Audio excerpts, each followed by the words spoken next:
अस्सलाम दोस्तों, इनसाइड में मौजूद फखर में खुश आमदेद। कल आए, जलसा करें और घर जाए। परवेज इलाही की हुकूमत ने इमरान खान साहब को धरना देने की इजाज़त देने से साफ इनकार कर दिया। कहा नहीं भाईजान, हम ये रिस्क नहीं ले सकते, आपको धरना देने की इजाज़त नहीं दे सकते। और कल का भी जो जलसा होगा उसके लिए चौधरी परवेज इलाही साहब की पंजाब हुकूमत ने इमरान खान साहब के लिए शराइत के अंबार लगा दिए हैं। 56 शराइत, 56 कंडीशंस।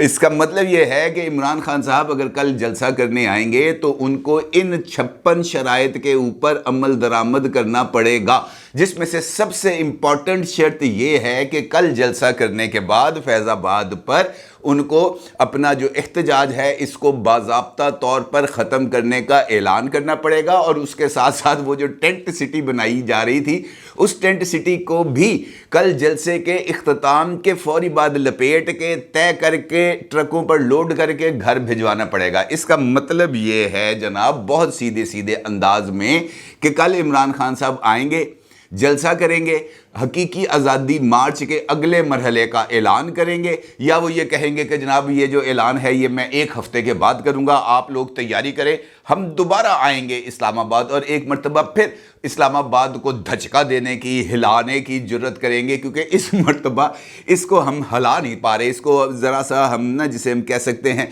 कि टफ़ टाइम नहीं देने जा रहे। इसका मतलब ये हुआ कि इमरान खान साहब के जो ऑप्शंस हैं वो महदूद हो गए हैं, बल्कि ख़त्म हो गए हैं। और चौधरी परवेज़ इलाही ने, किसी और ने नहीं, पंजाब हुकूमत ने, जिसके लिए इमरान खान साहब ने चौधरी परवेज़ इलाही साहब को अपनी जमात के वोट देकर वज़ीर आला मुंतखब कराया था, उसी चौधरी परवेज़ इलाही साहब की पंजाब हुकूमत ने इमरान खान साहब को घुटने टेकने पर, हथियार डालने पर, सरेंडर करने पर मजबूर कर दिया है। और इमरान खान साहब का आखिरी दाव भी उल्टा पड़ गया है। अब इमरान खान साहब के पास सिर्फ एक ऑप्शन है, या तो वो घर जाएंगे या मच्छ जेल जाएंगे, जिसके लिए राना सनाउल्लाह साहब ने बहुत पहले ही ऐलान कर दिया है। अब इस सिचुएशन के अंदर मुझे इस तरह लग रहा है कि इमरान खान साहब कल अपने जो कौमी यूथ है उसके लिए कोई नया चूरन बेचने की कोशिश करेंगे आज़ादी मार्च के अगले मरहले के ऐलान के नाम पर। इसका मतलब ये हुआ कि इमरान खान साहब ने ये जो सारी गेम सजाई थी, ये गेम खुद उन्होंने अपने हाथों से उलट दी है। और अब इमरान खान साहब से कुछ बुनियादी गलतियां हो गई हैं, और ख़ास तौर पर ये जो हकीकी आज़ादी मार्च के नाम पर जो उन्होंने चूरन बेचना था, ये चूरन भी अब उनके जो वो थी ना छाबे से ख़त्म हो गया है। अब इमरान खान साहब ने क्या करना है, क्योंकि उनसे हो गई हैं 2 बुनियादी गलतियां ये थी कि लॉन्ग मार्च उन्होंने शुरू किया, लॉन्ग मार्च लेके वो निकले, लेकिन रास्ते में ही उस लॉन्ग मार्च को कहीं लपेट के उन्होंने रख दिया। और उसके साथ साथ जगह और वक्त के इंतखाब में भी हो गई है गलती। जगह का इंतखाब पहले किया गया था इस्लामाबाद, और फिर इस्लामाबाद से यू टर्न लेते हुए जलसा करने का और धरना देने के लिए फैज़ाबाद के मुकाम को मुंतखब किया गया। और उसके बाद इस बात को मद्देनज़र नहीं रखा गया, बल्कि एक मरतबा फिर शायद सरकार को टफ़ टाइम देने की कोशिश की गई, क्योंकि इंग्लैंड क्रिकेट सीरीज़ जो है वो शुरू होने जा रही है और उसका पहला test match Rawalpindi cricket stadium के अंदर खेला जाना था। लिहाजा ये जो टाइमिंग थी इस एहतजाज की वो इमरान खान साहब के हाथ से निकल गई, और उसके लिए जो वज़ीराबाद वाला वाक़या है वो बना इसकी वजह। इसका मतलब ये है कि इमरान खान साहब करना कुछ और चाह रहे थे और हो कुछ और गया। अब वो करना क्या चाह रहे थे? बुनियादी तौर पर जिसका इजहार इमरान खान साहब कई मरतबा कर चुके हैं कि मैंने खेलना था, और खेलना किस मामले पर था? चीफ ऑफ आर्मी स्टाफ की अपॉइंटमेंट के मामले पर। और उसके लिए जो उन्होंने जो मेन प्लेयर्स अपने लिए जिनको कहा जा सकता है तैयार किए थे, एक थे चौधरी परवेज़ इलाही साहब और दूसरे थे आरिफ अलवी साहब। और ये दोनों प्लेयर्स ने एक एक करके इमरान खान साहब के जो ऑप्शंस थे उनको महदूद कर दिया। मिसाल देता हूँ आपको, कल जब समरी मूव हुई वफाकी काबीना के इजलास के बाद, चीफ ऑफ आर्मी स्टाफ और chairman joint chiefs of staff committee की अपॉइंटमेंट के हवाले से, यानी जनरल आसिम मुनीर साहब और जनरल साहिर शमशाद मिर्ज़ा साहब की अपॉइंटमेंट के हवाले से जो समरी मूव हुई और ईवान सदर गई हतमी मंजूरी के लिए, तो उस समरी को पर दस्तखत करने से पहले आरिफ अलवी साहब चले गए लाहौर, और लाहौर जाकर उन्होंने इमरान खान साहब से मुलाकात की। और उस मुलाकात के बाद ख़ुद पाकिस्तान तहरीक इंसाफ की तरफ से फवाद चौधरी साहब ने इस मुलाकात के बाद बाहर आकर इस बात का ऐलान किया कि जनाब आज शाम 6:30 बजे से 7 बजे तक ایوان صدر سے اس ملاقات کے حوالے سے ایک ہینڈ آؤٹ جاری کیا جائے گا، جس ہینڈ آؤٹ کے اندر یہ بات بتائی جائے گی کہ عمران خان صاحب کی ملاقات کے اندر طے کیا پایا، اور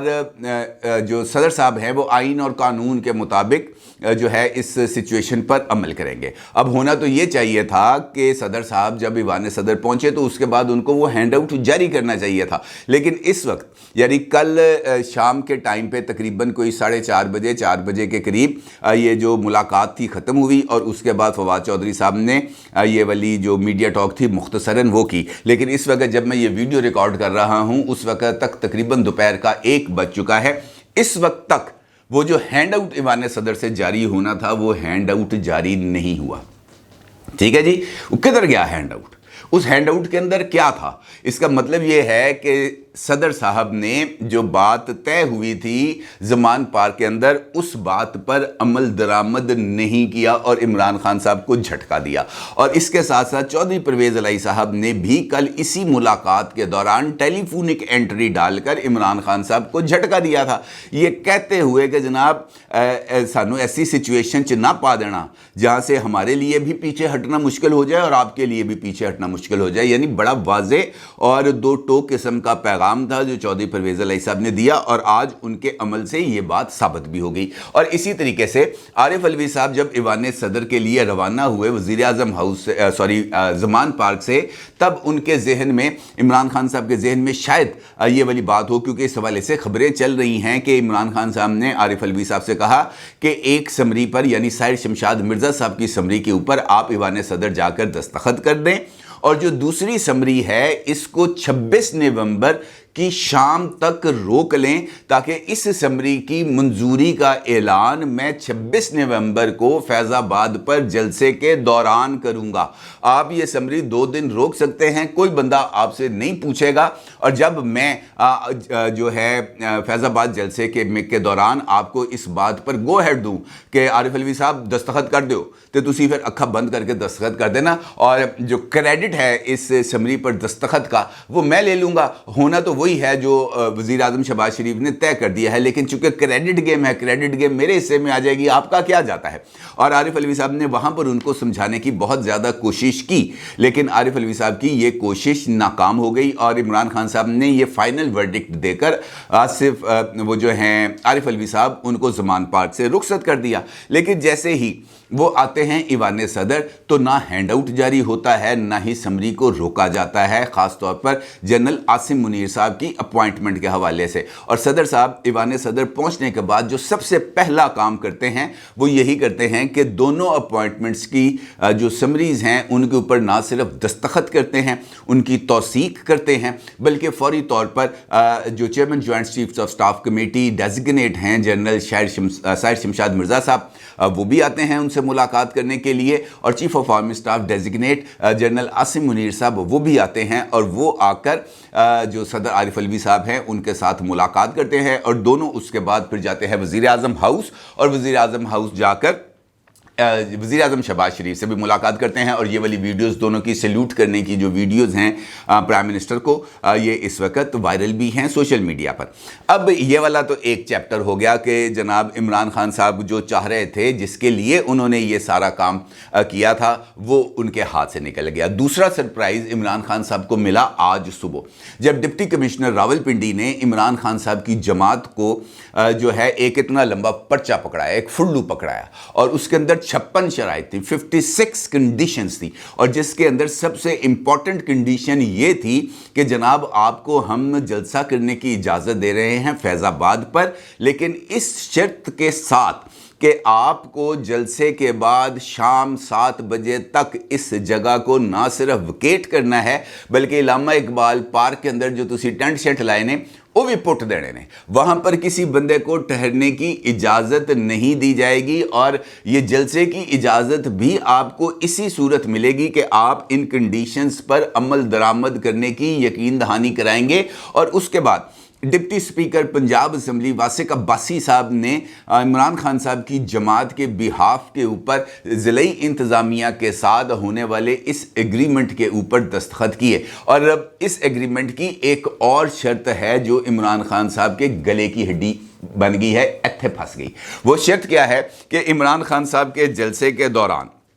किसी इदारे, ख़ास तौर पर अदलिया और दीगर जो हमारे जो सिक्योरिटी इदारे हैं, उनके खिलाफ किसी तरह की कोई तकरीर नहीं की जाएगी। रियासत और रियासती शख्सियात और इदारों से वाबस्ता शख्सियात के मुतल्लिक किसी तरह की कोई मुखालिफाना नारेबाजी नहीं की जाएगी। और इसके साथ साथ जलसों में होने वाली तकारीर की, यानी इमरान खान साहब समेत इमरान खान साहब की जमात के जो जो लीडर्स इस जलसे से खिताब करेंगे, उनकी अनएडिटेड तकारीर की वीडियोस ज़िले इंतज़ामिया को प्रोवाइड करना होंगी, ताकि अगर इमरान खान साहब ये तमाम चीज़ों से बैकआउट करते हैं तो फिर इमरान खान साहब के ख़िलाफ़ जो कानूनी कार्रवाई है वो की जा सकेगी। इसका मतलब ये है कि ये बड़ी क्लैरिटी के साथ साफ बात सामने आ गई कि कल कोई धरना नहीं होगा। रावलपिंडी के अंदर एक दिन की जो हंगामा है वो बर्पा होगा, और वो उस दिन होगा जिस दिन सरकारी छुट्टी है, स्कूल कॉलेजेस बंद होंगे और आमदोरफ्त इतनी ज़्यादा नहीं होगी। सिर्फ यानी आप ये समझे कि पिंडी के मरी रोड के ऊपर जो बाज़ार हैं, जो दफातर हैं, वो हफ्ता इतवार बंद रहेंगे, और इसीलिए इमरान खान साहब को ये इजाज़त दी गई है। और इमरान खान साहब कल किसी तरह का कोई धरना नहीं देंगे, आएंगे, जलसा करेंगे, तकरीर करेंगे, और उसके बाद नया कौमी यूथ को चूरन बेचेंगे कि जनाब ये हकीकी आज़ादी मार्च के लिए देखें कौम कितनी तैयार है। हज़ारों नहीं, लाखों नहीं, करोड़ों की तादाद में लोग आ गए हैं, और इससे इस बात का सबूत मिल गया है कि कौम कहाँ खड़ी है। लिहाजा अब इदारों को भी चाहिए कि वो इस बारे में अब हतमी फ़ैसला करें और लोगों की राय और ख्वाहिशात के मुताबिक अपनी तरजीहात का तयन करें। यानी इमरान खान साहब का परनाला वहीं पर रहेगा। वो ये नहीं कहेंगे कि इदारे अब चूँकि न्यूट्रल हो गए हैं, उन्होंने गैर सियासी होने का फ़ैसला किया है, हम इसका खैर मकदम करते हैं, और ये जो सियासी लड़ाई है ये हम सियासी प्लेटफॉर्म के ऊपर ही लड़ेंगे। अलबत्ता वो ये ज़रूर करेंगे कि वो ये कहेंगे कि आज अभी चूँकि रावलपिंडी के अंदर क्रिकेटिंग सरगर्मियाँ होने जा रही हैं, लिहाजा ये धरना मैं पिंडी से उठा रहा हूं, और इसके लिए अगली तारीख का ऐलान मैं जब मुकम्मल तौर पर सेहत याब होने के बाद करूंगा, क्योंकि मैं ज़्यादा देर खलो नहीं सकता। और लिहाजा प्लास्टर अब चूँकि मेरा उतर गया है, डॉक्टर्स ने मुझे मज़ीद एक हफ़्ता रेस्ट का वो किया है। मैं एक हफ़्ता 10 दिन में और लूँगा, उसके बाद मैं हल्का फिल्का चलना फिरना, भागना दौड़ना शुरू करूंगा, और जैसे जैसे मैं रिकवर करना शुरू करूंगा मैं अपनी पॉलिटिकल एक्टिविटीज़ को दोबारा बहाल करूंगा। लिहाजा मेरी सेहत याबी तक ये धरना एथे पे है, एथे रख, ये धरना यूं करके साइड पे फोल्ड करके वो रख देंगे, और उसके बाद वो इस बात का इंतज़ार करेंगे कि पाकिस्तान में 29 नवंबर के बाद जो इख्तियारात संभालने वाली इस्टेब्लिशमेंट है वो अगले हफ्ता 10 दिन, 15 दिन, 20 दिन, महीने के अंदर वो अपने लिए कौन सा कोर्स ऑफ एक्शन अडॉप्ट करती है। अगर इमरान खान साहब को इस बात का पता चला या इस बात का एहसास हुआ कि जनाब इस्टेब्लिशमेंट न्यूट्रल है, जिस तरह माजी में थी जनरल बाजवा साहब की इस्टेब्लिशमेंट की तरह, तब इमरान खान साहब मौजूदा हुकूमत को भी टारगेट करना शुरू करेंगे और नई आने वाली इस्टेब्लिशमेंट को भी टारगेट करना शुरू करेंगे। और अगर उनको इस बात का अंदाज़ा हुआ कि नहीं जनाब ये इस्टेब्लिशमेंट हमारे साथ नहीं है, बल्कि ये सिविलियन गवर्नमेंट की सपोर्ट में मौजूद है, और जो उनका आइनी फरीज़ा है कि जो भी सिविलियन गवर्नमेंट आएगी उन्होंने उसके जो भी बात है वो उसको मानना भी है और उसके साथ खड़ा भी होना है, आइनी हदूद के अंदर रहते हुए, अपना उसके दायरा कार के अंदर रहते हुए। और इस बात का एतराफ़ खुद इमरान खान साहब भी कर चुके हैं कि जनाब आर्मी चीफ का काम है जाके वो वज़ीर आज़म से मिले, उसका ये काम नहीं है कि वो जाकर जो है अपोजिशन लीडर से मिले। बरतानिया में कभी आपने सुना कि जो आर्मी चीफ है वो जाके अपोजिशन लीडर से मिला? ये मैं नहीं कह रहा, ये इमरान खान साहब खुद कई मरतबा अपने इन इंटरव्यूज़ में कह चुके हैं। लेकिन यहाँ पर मुस्तकबिल के अंदर जो उन्होंने अपना ये जो देखना है पॉलिटिकल बिल्डअप, उसके लिए उनको इसी तरह के किसी नैरेटिव की ज़रूरत होगी। और जैसे जैसे वक्त आगे बढ़ेगा, कम से कम 1-1.5 महीना इमरान खान साहब अब कोई पॉलिटिकल एक्टिविटी नहीं करेंगे, मासवाए ये जलसे करने के, टेलीथॉन्स करने के, इंटरव्यूज़ देने के, प्रेस कॉन्फ्रेंसेस करने से, तर्जुमानों के इजलास करने में, पार्टी के इजलास करने में। इसके अलावा शायद कुछ जलसों का भी वो को प्रोग्राम बना लें, इसके अलावा वो कुछ नहीं करेंगे उस वक्त तक जब तक उन्हें क्लैरिटी में इस बात का अंदाज़ा ना हो जाए کہ جناب یہ جو اے پولیٹیکل رہنے کا ڈیسیژن ہے عاصم منیر صاحب بھی اسی ڈیسیژن کے اوپر قائم ہیں اور وہ کسی طرح کی کوئی مداخلت نہیں کر رہے کسی کو بھی پولیٹیکل مائلیج دینے کے لیے، چاہے وہ حکومت ہے چاہے وہ اپوزیشن ہے۔ تب عمران خان صاحب ایک مرتبہ پھر اپنا یہ ڈول ڈنگر لے کر میدان عمل میں آئیں گے اور ایک مرتبہ پھر مجھے کیوں نکالا جیسی جو سچویشن ہے اس کو ڈیولپ کریں گے اور کہیں گے کہ جناب ہمیں حقیقی آزادی چاہیے اور یہ حقیقی آزادی ہم چھین کے رہیں گے۔ لیکن مجھے یہ لگ رہا ہے کہ عمران خان صاحب کا یہ والا جو پولیٹیکل ڈسکورس ہے یہ بھی اپنے جو جسے ہم کہہ سکتے ہیں نیچرل اینڈ کی طرف جا رہا ہے، اور عمران خان صاحب یہ جو جسے میں کہہ رہا ہوں کہ وہ تنہا بھی ہوتے چلے جا رہے ہیں اور ان کا ہر ایک داؤ اب ان کے اوپر ہی الٹا پڑنے والا ہے، کیونکہ عدالتوں کے اندر ابھی بھی عمران خان صاحب کے حوالے سے بہت ساری چیزیں پینڈنگ بھی ہیں اور بہت ساری چیزیں آنے والی بھی ہیں، اور یہی وہ وقت ہے جس کا عمران خان صاحب انتظار کریں گے لوگوں کے جذبات کو بھڑکانے کے لیے۔ اپنی رائے کا ضرور اظہار کیجیے گا۔ آپ کا بہت شکریہ۔ اللہ حافظ۔